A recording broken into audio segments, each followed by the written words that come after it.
Hello everyone, my name is Catullus. Today I'll be presenting to all of you a history of the great Roman poet Gaius Valerius Catullus for Latin 3 and Latin 3 honors. Catullus was a Roman Veronese citizen who lived most of his days in the late Roman Republic from 84 BC through 54 BC. Despite living most of his days at Rome, he would die at Verona.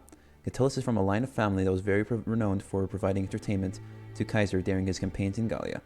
He would have provincial command from the year 57 BC to summer of 56 BC in Bithynia, on the staff of the commander Gaius Memmius. Catullus was mostly known for his works of love and enjoyment. Despite many of his works were based on deriding others, one of the greatest achievements done by Catullus was him finishing his grand work of 254 poems being named the Carmina Burana, which would have great poetry with genres of lust, invectives, and condolences. Many of his grand works as well would always be noted about his dearest love, known as Lesbia. Catullus would write in certain fashions to add effect into the way he wrote. The two most common ways he would write would be an elegiac couplet and an henicasyllable. The elegiac couplet is a poetic structure that was often mostly used by Greek poets for a variety of themes, usually of smaller scale than the epic, while the henicasyllable would be poetry with 11 syllables per line. In the stages of Catullus' poetry, Catullus would often speak about his love Lesbia in a chronology of initial euphoria, doubts, separation, and the final wrenching pain of loss. No one really knows today who Lesbia was, but it can be argued that she was Claudia Metelli, a patrician woman. It is also stated as Lesbia separated from Catullus, there would be instances in which Lesbia would begin to find other love with other men. It is said that Lesbia spent time with at least 5 other men after Catullus during her life.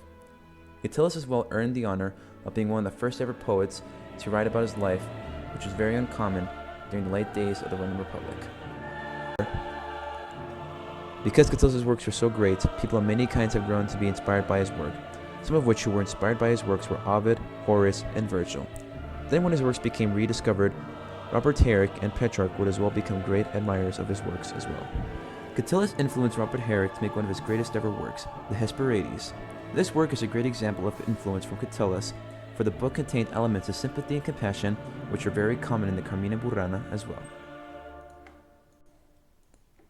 However, of all the influences that Catullus had formed from his legacy, was probably his influence towards Petrarch, or else known as the father of humanism.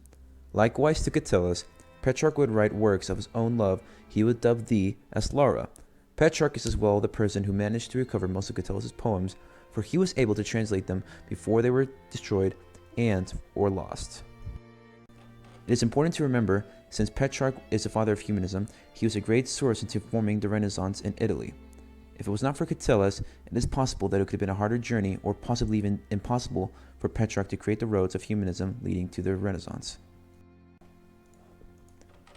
It was Catullus who taught Europe and America how to sing tender songs of love, to phrase bitter words of hate, who showed us how to flash on their mental retina the whole picture in just a single word.